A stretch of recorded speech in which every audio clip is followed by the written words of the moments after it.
Victoria sobre la ira. Por lo general, la ira se presenta cuando sentimos que hemos sido tratados injustamente o alguien ha tratado de hacernos daño.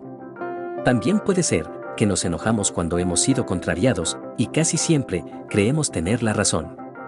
Vamos a tratar de guiarnos por las Sagradas Escrituras para ayudarnos a alcanzar la tan anhelada victoria sobre la ira.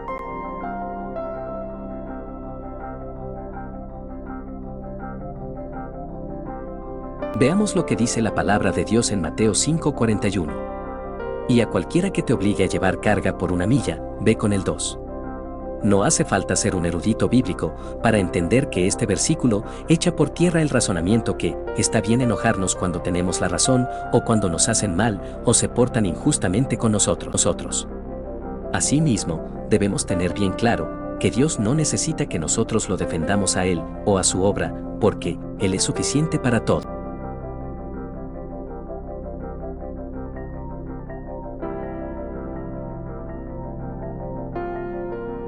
A pesar de que la ira es una debilidad humana muy frecuente que todos solemos experimentar, debemos luchar por superarla, porque cuando tenemos victoria sobre la ira, nuestra vida espiritual crece y servimos mejor a Dios, a nuestros hermanos y a nuestros semejantes en general.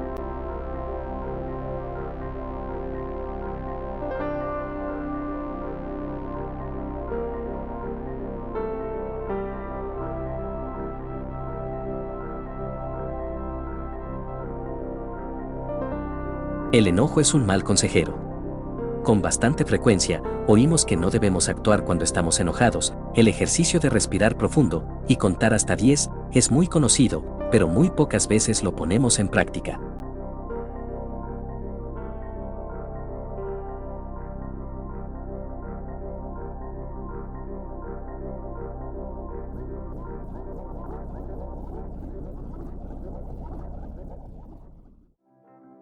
Veamos lo que dice la Biblia al respecto, en Proverbios 14:17. El que pronto se enoja, pronto hace tonterías, pero el que piensa en lo que hace, muestra gran paciencia.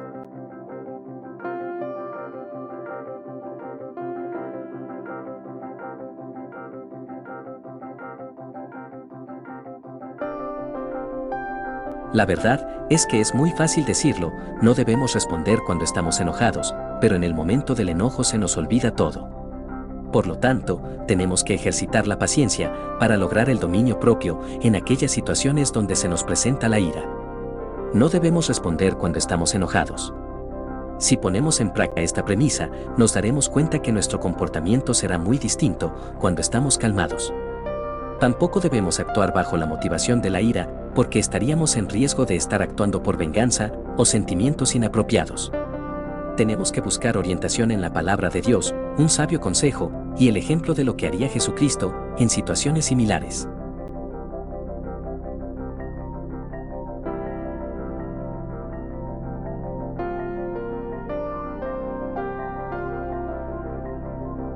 El ejemplo de Cristo. La mayoría de los creyentes tienen claro que debemos imitar a Jesucristo, pero lamentablemente, algunas veces, este es un conocimiento teórico, porque al momento de ponerlo en práctica, se nos olvida.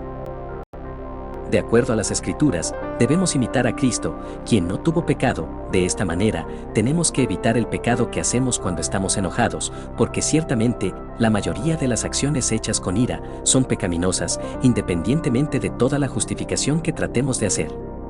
De igual manera, el ejemplo de Cristo, quien no respondía maldición por maldición, o frente a los sufrimientos causados por acciones de otros, no respondía con amenazas o venganzas, es una tarea pendiente, porque francamente, estamos bastante lejos de cumplir con esta enseñanza.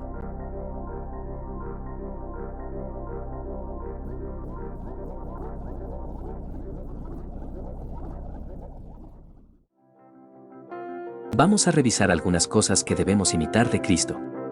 Específicamente, en los versículos 22 y 23 de este capítulo 2 de Primera de Pedro, observamos que debemos imitar a Cristo en su pureza y conducta santa. El cual no hizo pecado, ni se halló engaño en su boca, quien cuando le maldecían, no respondía con maldición, cuando padecía, no amenazaba, sino encomendaba la causa al que juzga justamente.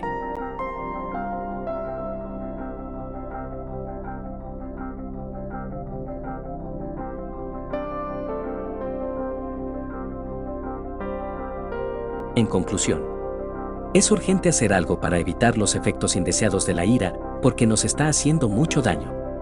Aún cuando a menudo decimos, no estoy enojado, o yo tengo la razón, la ira nos está haciendo mucho daño y tenemos que hacer algo para evitarlo.